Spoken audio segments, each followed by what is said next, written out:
बिस्मिल्लाहिर्रहमानिर्रहीम। अस्सलामुअलैकुम दोस्तों, मैं हूं मोहम्मद इकबाल और आप देख रहे हैं इकबाल वॉइस। दोस्तों, आज की वीडियो में हम इम्पोर्टेंट क्वेश्चन के बारे में बात करते हैं। ये जो क्वेश्चन है ये आपके हर जगह काम आने वाले हैं। इसके अलावा क्वेश्चनों के अलावा हम बतौर मुसलमान होने पर ये हम पर वाजिब है कि हम इस तरह के जो सवालात हैं कि जिसमें इस्लाम से रिलेटेड है, ताकि हमको मालूम हो जाए कि भाई हम इस्लाम में क्या क्या चीज़ पहले आया, इस्लाम में कौन कौन सी चीज़ें हैं। और इसके अलावा अगर आप किसी इंटरव्यू में जाते हैं, किसी पेपर में जाते हैं, किसी NTS के टेस्ट में जाते हैं, तो वहाँ पर भी इस तरह के क्वेश्चन आपसे पूछे जाते हैं। तो आपने इस क्वेश्चन को वहाँ पर किस तरह बोलना है। तो आज की वीडियो में हम आपके साथ उन क्वेश्चन के बारे में, इस्लाम के अहम मालूमात के बारे में बात करते हैं। तो ये दो चीज़ें होती है, एक क्वेश्चन भी है, दूसरा इस्लाम के बारे में अहम मालूमात भी है। तो सबसे पहले हम आपको बात करते हैं कि कुरान मजीद के जो पहली सूरत है उसको सूरतुल फातिहा कहते हैं। कुरान मजीद के जो पहली सूरत है उसको सूरतुल फातिहा कहते हैं। कुरान मजीद में आखिरी सूरत कौन सा है? आपसे इस तरह का किसी ने क्वेश्चन पूछा तो कुरान मजीद के आखिरी सूरत सूरतुन नास है। कुरान मजीद की सबसे बड़ी सूरत सूरतुल बकरा है। कुरान मजीद की सबसे बड़ी सूरत सूरतुल बकरा है। उसके बाद अगर हम बात की जाए तो कुरान मजीद में सबसे छोटी सूरत सूरतुल कौसर है। ठीक है, अगर किसी ने आपसे पूछा कि कुरान मजीद के सबसे छोटी या बड़ी सूरत कौन सी है, तो छोटी सूरत कौसर है, बड़ी सूरत सूरतुल बकरा है। कुरान मजीद दुनिया में सबसे ज़्यादा पढ़ी जाने वाली किताब है। अगर किसी ने आपसे सवाल किया या अगर किसी जगह आपसे बात हो गई कि भाई दुनिया में सबसे ज़्यादा पढ़ी जाने वाली किताब कौन सी है, तो आपने जवाब देना है कि कुरान मजीद।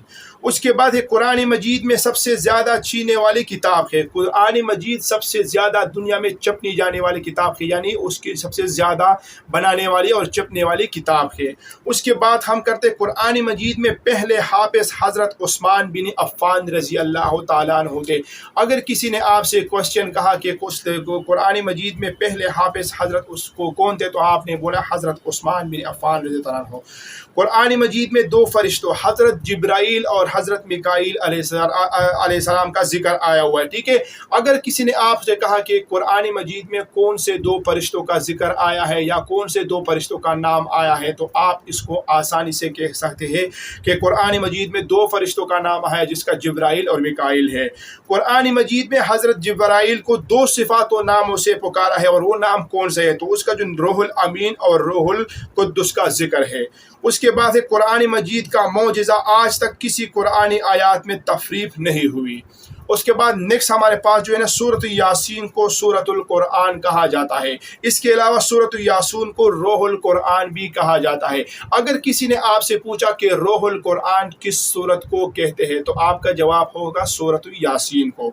उसके बाद है कुरान मजीद में लफ्ज़ अल्लाह का जिक्र कितनी बार आया? अगर किसी ने क्वेश्चन पूछा तो आपने उसको बोला है कि 2584 बार आया। कुरान मजीद में 26 अंबिया कराम का जिक्र आया है, और इंशाअल्लाह हम वीडियो में या इसके बाद की वीडियो में हम आपको उस अंबिया किराम के नाम के बारे में भी बताएंगे।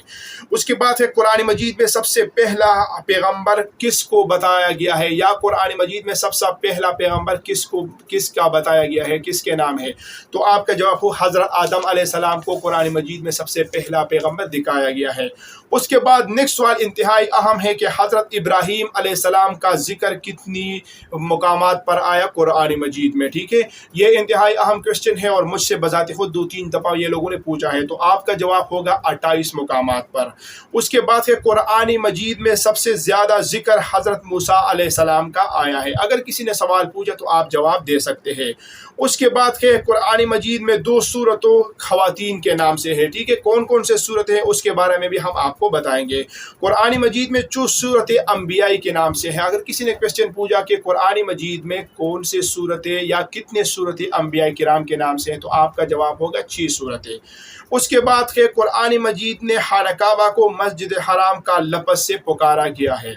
उसके बाद हमारे पास 7वें नंबर पर जो सवाल है, सूरत बनी इसराइल का दूसरा नाम क्या है, तो उसका दूसरा नाम था सूरतुल असरा। ठीक है, उसके बाद है इल्हामी किताब ज़बूर का नज़ूल माह रमज़ान मुबारक में हुआ। इल्हामी किताब ज़बूर का भी जो नाजिल हुआ वो माह रमज़ान में हुआ। उसके बाद हमारे पास जो आखिरी क्वेश्चन है वो है इल्हामी किताब कुरान मजीद का सबसे पहले उर्दू में तर्जुमा किसने किया।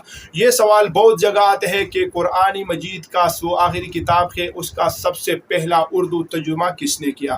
تو اس کا جو پہلے اردو ترجمہ تھا وہ شاہ ولی اللہ نے کیا تھا۔ تو دوستو یہ تھی آج کی ویڈیو جس میں ہم نے آپ کو اسلامی کویسچن کے بارے میں بتایا۔ اگر آپ کو یہ ویڈیو اچھی لگی تو ویڈیو کو لائک کریں، شیئر کریں اور ہمارا یوٹیوب چینل حمزہ وائس کو سبسکرائب کریں اور گھنٹی کا نشان دبائیں تاکہ اس طرح آنے والی ویڈیو آپ کو ٹائم ٹو ٹائم ملتی رہے۔ اللہ حافظ۔